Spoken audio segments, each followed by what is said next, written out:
Bonjour à tous, une nouvelle vidéo concernant les mots de passe sur les navigateurs web. Je suis aussi en train de mettre à jour une page assez ancienne là-dessus et je voulais faire une vidéo pour montrer un petit peu le vol de mots de passe et donner quelques explications autour de ça.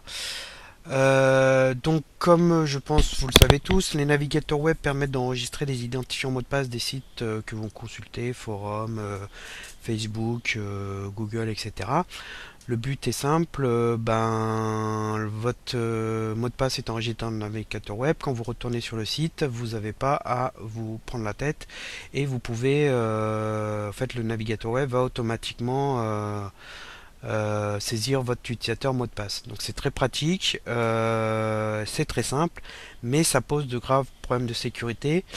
Tout simplement parce que si le navigateur web est capable de récupérer votre mot de passe et nom d'utilisateur, c'est qu'il y a un mécanisme qui lui permet de faire cela. Et si votre navigateur web peut le faire, n'importe quel programme sur l'ordinateur peut le faire aussi. Et donc, de ce fait, il y a des logiciels malveillants qui sont, et même des petits logiciels qui sont capables de récupérer ces mots de passe et les envoyer à des serveurs pour ensuite voler des comptes en ligne, comptes Facebook, Google, YouTube, enfin tout ce que vous voulez. Donc là, j'ai ma VM avec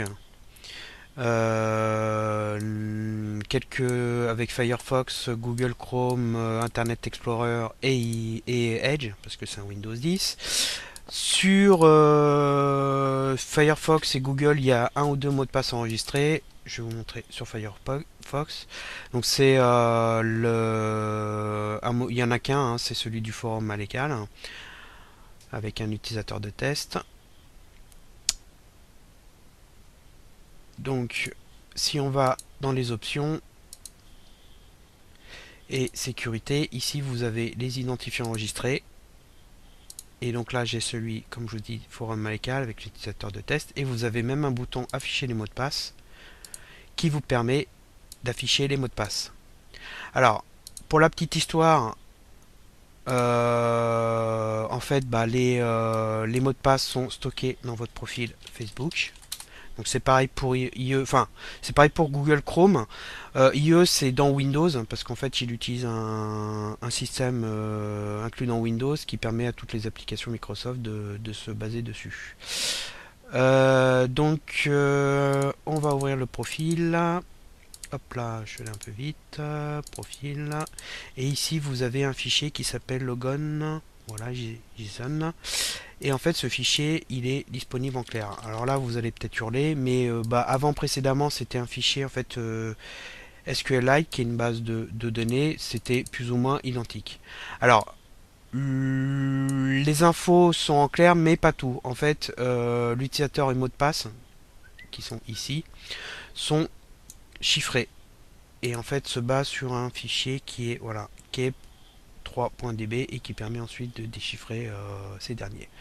Donc il y a un petit mécanisme, c'est pas hyper complexe et n'importe qui peut ensuite développer une application qui permet de récupérer ces infos là. Alors vous avez Nearsoft qui a par exemple un password Firefox et qui est capable de récupérer ces derniers et ensuite vous pouvez enregistrer les infos dans un fichier texte par exemple, ce qui nous donne ça.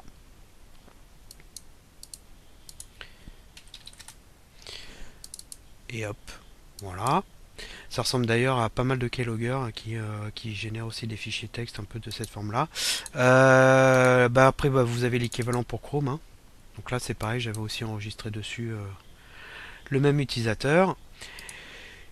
Et donc, pour aller plus loin, il y a des logiciels et des logiciels malveillants qui, eux, peuvent scanner en fait tous les programmes qui sont dans Windows et qui peuvent vous récupérer tous les utilisateurs mots de passe. Donc par exemple là vous avez Skype, on retrouve donc Chrome, IE j'ai aussi la même chose, Firefox et puis vous avez par exemple WinSCP. Alors WinSCP pour ceux qui ne connaissent pas, c'est un programme qui permet de se connecter à des FTP SSH. Donc en fait, les clients FTP qui permettent d'enregistrer les comptes FTP avec les adresses distance utilisateur mot de passe, c'est exactement la même problématique. Dès lors que le logiciel est capable de se connecter automatiquement et de remettre le mot de passe, ça signifie qu'il y a un mécanisme qui permet de récupérer ces mots de passe, et donc un logiciel tiers peut aussi les récupérer. Et donc ça pose aussi des problèmes de sécurité avec des logiciels malveillants qui peuvent récupérer vos accès FTP. Et quand il s'agit d'un site, c'est un peu problématique parce qu'après vous pouvez modifier ce site pour rediriger les internautes et les infecter.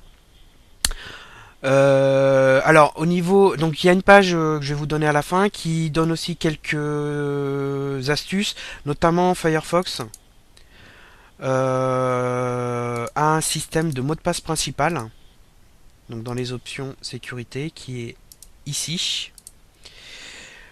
Donc vous cochez, il va vous demander un mot de passe. Donc là je vais mettre n'importe quoi. En fait là ça va vraiment chiffrer les mots de passe, et en fait à chaque fois que Firefox va vouloir accéder à ces mots de passe, ce mot de passe là vous sera demandé. Et là du coup aucune application tiers ne pourra accéder à vos mots de passe. Vous voyez là par exemple je vais sur le site, il me demande le mot de passe principal, je fais test. Et donc quand je vais là, du coup ça me permet de récupérer mon utilisateur mot de passe et de me loguer. Bon là il est bidon, hein, ou il marche pas, mais bon. Ça c'est une première chose. Ensuite vous avez des logiciels qui s'appellent des coffres-forts qui permettent d'enregistrer vos mots de passe, et pareil vous pourriez accéder, vous pouvez les protéger avec un mot de passe, c'est exactement le même principe que le mot de passe principal. De ce fait c'est pas directement enregistré sur le navigateur web mais sur un logiciel tiers, donc vous avez des manips à faire avec des copier-coller pour remettre vos mots de passe. Ensuite, vous avez des extensions du style KeePass ou LastPass qui sont greffées en fait sur le navigateur web, où vous avez des comptes. Vos identifiants sont en ligne et vous les récupérez par site au fur et à mesure. Et pareil, vous devez vous identifier sur l'extension. Donc, tous ces logiciels permettent de plus ou moins protéger vos mots de passe, mais réduisent un peu le confort de navigation, puisque vous aurez forcément une manip à faire pour protéger ces mots de passe, pour les débloquer soit à chaque fois, soit une fois en s'identifiant sur un compte. Il n'y a pas de secret, c'est forcément comme ça. Sinon, le mot de passe, il est accessible d'une manière ou d'une autre automatiquement, et donc des logiciels peuvent le faire automatiquement. Donc, je vais vous donner le lien de la page Malécal qui explique tout ça. Il y a quelques exemples de logiciels malveillants. La plupart le font tous, hein, les rats, les stealers permettent de récupérer les mots de passe enregistrés dans l'ordinateur. Ils permettent aussi de récupérer aussi certains des clés de jeu, parce que les clés sont enregistrées de la même manière, pour ensuite soit les revendre ou les mettre en ligne, etc. Donc voilà, si la vidéo vous a plu, n'hésitez pas à la partager et consultez le lien qui vous est donné là. Voilà, à bientôt pour d'autres vidéos.